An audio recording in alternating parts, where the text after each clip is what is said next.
ምዕራብ ጉጂ ዞን ከመጣችሁ ስንት ቀን ነው? ምዕራብ ጉጂ ዞን ከመጣን ያው አንድ ሳምንት ጊዜ አልሞየም። አሁን ምናልባት ወደ አንድ ወር ገደማ የደረሰ ነው።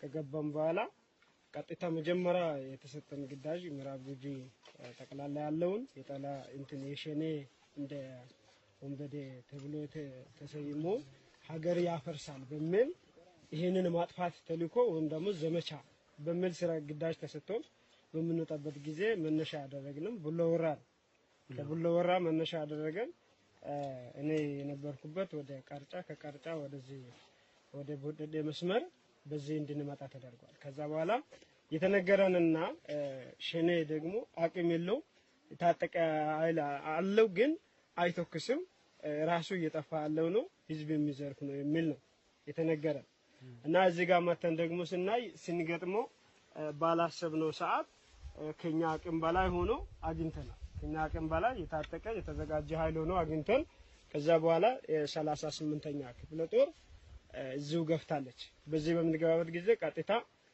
ውጊያ ነው የገጠምነው። ውጊያ ስንገጥም ያለውን ይዘን የመጣነውን ከባድ መሳሪያዎች በሙሉ ሳይችል እዚሁ አብዛኛው ሰው አልቆ ወደ 240 ሰው ተማርኮ እኔም ያው ከዛ ውስጥ ከቁስለኞች አንዱ ነኝ። በዚሁ በተደረገልን ሕክምናና በተለያየ በተደረገልን እንክብካቤ አሁን እዚህ ላይ መቆም ችያለሁ። እግሬ ተመትቼ መቆም የማልችል ነበር። እዚህ ጋር በተደረገልን እንክብካቤ ነው ዛሬ ላይ እዚህ ቆሜ ይሄንን በፊታችሁ መቆም ቻልኩትና ስለዚህ የተደረገልንና እዚህ ጋር ያየነው የተለየ ነው ለማለት ፈልጋለሁ። አብዛኛው ያው እንደ እድለኛ ሆነ እኛ ተርፈናል።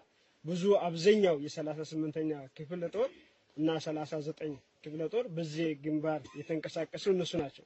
ከሁለቱም አብዛኛው በዚህ ላይ የገጠማቸው ወይ ደግሞ ከሸኔ ጋር የገጠሙ ውጊያ ላይ አብዛኛው ተሰውቷል። አብዛኛው መስዋዕት ከፍሏል።